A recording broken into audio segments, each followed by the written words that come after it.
Yeah, okay, I get it. Talking about the DH and all this. I'm Marky Billson, by the way, Tri-City Sports Now. Talking about that is akin to, I don't know, it's akin to, what is it? Not, should Pete Rose be in Hall of Fame? Something like that.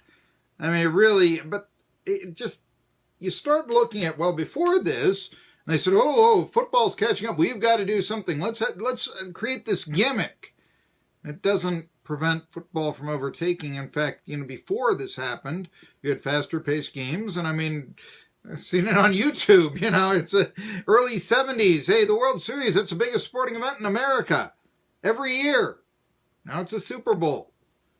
Didn't stop that. Okay, it didn't work. Right? Baseball's shown that it can go back to old strategy. I really don't understand. I'll tell you the truth. The ballparks. We don't want the cookie cutters. Go back to the old-fashioned type of ballparks. Fortunately, I have not built them with deep center fields, but nevertheless, that's something that they really should have done. And if they had done that, then you would not be having so much of this baseball as batting practice this era. But the idea, and thankfully in Texas, they're doing that. By the way, they played yesterday in Texas, 107 degrees in Texas.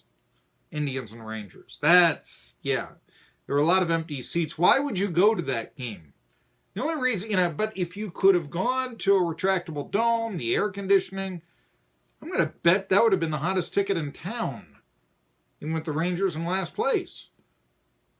And you have this first place team and the Indians coming in. I mean, I think that would have been a huge draw. Instead, it was, Anyway, I get, I just can't, I'm not saying tear down all the parks that don't have retractable domes and put them in. I'm not saying that's not practical. But ballparks come and go. Buildings stay up and they are torn down. And as new stadiums come in, I think it's right to demand them for the to have retractable domes. I mean, what is less appealing than a rain delay? The game was supposed to start at 7:35, but I don't know. Could rain. I mean, remember last year he had a 3-hour rain delay when it didn't rain in D.C. That was inexcusable. Absolutely inexcusable. It also is why one of the great races of this past NASCAR season was sort of hit or miss in viewership. You tuned out because of the rain, that sort of thing. But yes, Kevin Harvick defeats Kyle Busch again. And then Martin Truex finishes fourth. I mean, that's decent right there. That is really decent. Now, unfortunately, Jerry Bonkowski was originally scheduled at 1. He's under the weather. He'll be rescheduled for tomorrow. But Kevin Harvick knocking Busch out of the way in the 7th lap to win the race, that's what NASCAR is all about. And I can't remember a season in which you had all this bumping and grinding and really this great rivalry. I mean, I can't remember stuff like this happening since Bristol in the 90s between Labonte and Earnhardt. And frankly, I think that these, Harvick knocking Busch out of the way or Busch doing it in Chicagoland is more photogenic because, yes, the racetracks are larger than Bristol is. And so there's more room to move, so to speak. Regardless, with Harvick winning the race, this is what he had to say about his bump and run of Busch. You got to do, these races are hard to win, and when you're in position, it's one of those things that you have to do what you have to do for your team, and you want to do everything that you can to not spin them out and not wreck them, and just make it as clean as possible, and try to accomplish the bump and run. And today we're able to accomplish it well and win the race. Well, the other thing that Harvick wanted to talk about is that Busch is tough to pass, so you got to knock him out of the way. Well, it's stock car racing, right? I mean, come on. Is this really that newsworthy? But we're going to hear it anyway. Is one of the toughest to pass when he has control of the race, and you know, for me, that was the moment that I needed to make it happen, and we were able to execute it well and drive away, and he finished second, right? Yeah, So it's the 6th victory for Harvick on the year. 1 point he won 3 in a row, breaking a bit of the dominance up of Martin Truex Jr. Like I said, Truex finishing 4th in yesterday's race. Of course, there was the commenting going back and forth as you will have. And again, you have a real rivalry right now between Busch and Harvick. Really, and you wonder if it's like, you know, almost those two going at it back and forth and then trying to take on Truex, the defending Cup champion. I mean, it's a delicious, absolutely delicious NASCAR season this year. Shame more people aren't watching it. And again, that's what I say. I think that when you try to change who you are as a sport, and I do think that NASCAR tried to do that many times. I think the car of tomorrow was a bust. I'm not totally sold on the playoffs. I mean, for one thing, you know, where is it that Bristol isn't in the playoffs? I know that sounds like a homer pick, but everybody talks about this being a great, you know, draw for NASCAR. It is the 3rd largest track in terms of capacity. And what happened this past spring?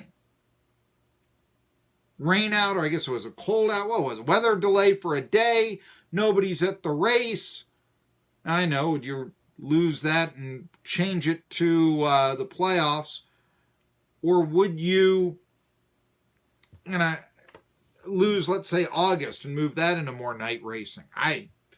I don't know. I mean, it's ideal to say, yeah, the race at Bristol doesn't draw. Draw it to a date that it will. Whoa, how convenient. You know, you think the Lords of NASCAR and the other tracks might have something to say about that.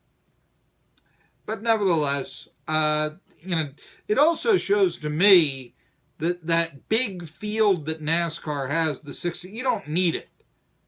In fact, I think there are too many cars on the track as it is. I'll talk a little bit more about this race at 1 p.m. I think that, you know, we're not going to have Jerry Bonkowski, but we will be having a little bit more talk on what was said afterwards, a little bit on the, you know, on what's going on. Just to give you an idea, Busch on, this is Kevin Harvick talking about his arch rival, Kyle Busch. And he talks about why he chose to knock him out of the way at the time that he did. You know, if you wait till 2 or 3 to go, you know, the entries are going to get shallower. He's going to start grinding on the brakes a little bit harder. He's going to put himself in a position to not get hit, and he's going to go on defense and start to really get aggressive too. I know it happened in Chicagoland, and it was a great ending. So maybe this wasn't quite as dramatic because it happened, let's say, in the top of the 9th with 7 laps left instead of the bottom of the 9th. But still, yeah, hard to argue with Harvick over there. What? We're going to criticize him on style points? On using the best possible strategy he could? Yeah, I don't think that's that's not gonna, no. In case you missed it, the Atlanta Braves lost to the Washington Nationals 6-2 last night. Final delivery, fastball ahead of the air to deep center field. And Ciardi moving back, way back up the warning track at the wall. It is gone. Goodbye.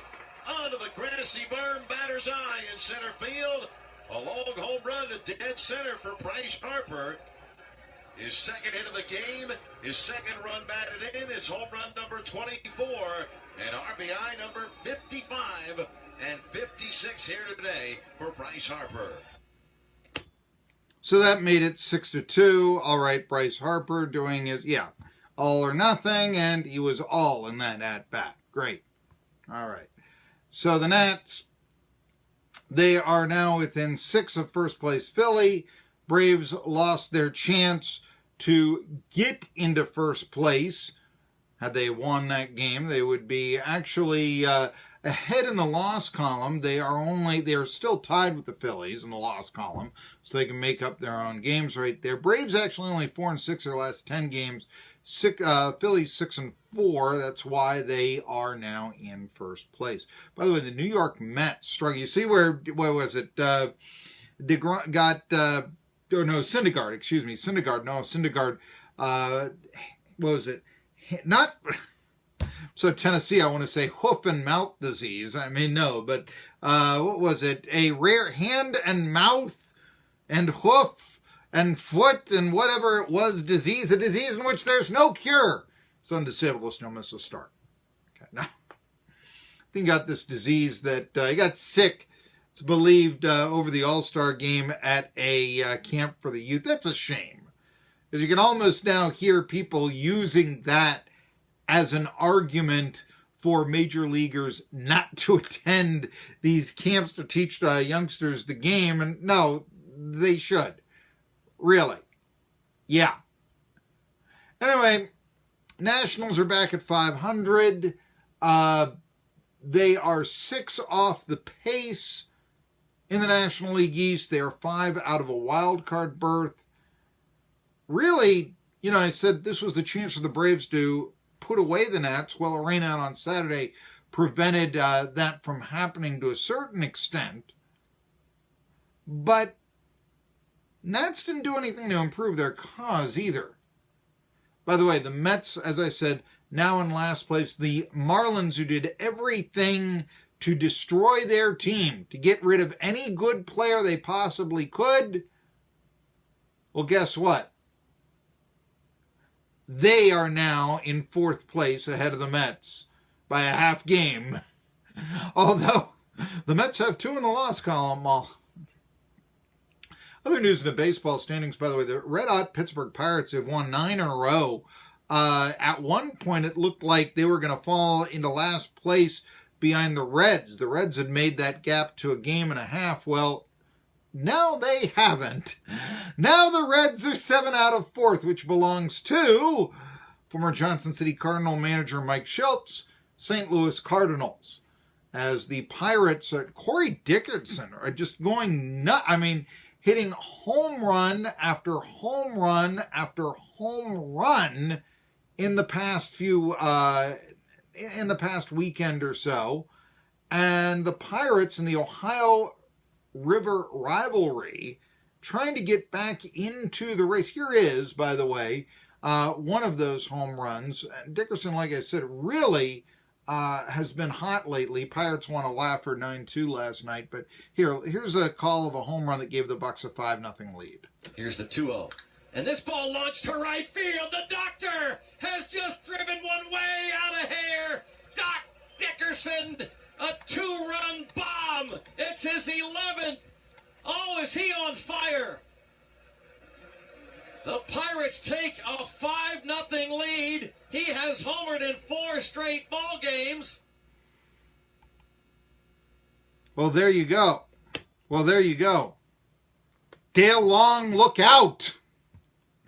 He has a record. I guess it's tied by Don Mattingly, isn't it? That home runs in 8 straight games. So there you are. But he's not the only one, actually, that has been knocking dingers at a incredible pace. I will tell you who else has, as well as some very intriguing Vols news. No, it doesn't have anything to do with recruiting, because you never know how the recruits are going to turn out until they're on the field. It has to do with the relationship of Phil Fulmer and Jeremy Pruitt, and what have I been saying about that all off-season long? Pruitt was hired to take orders from Fulmer. I'll tell you more about that when we return on Tri-City Sports Now after this. With us in Truby's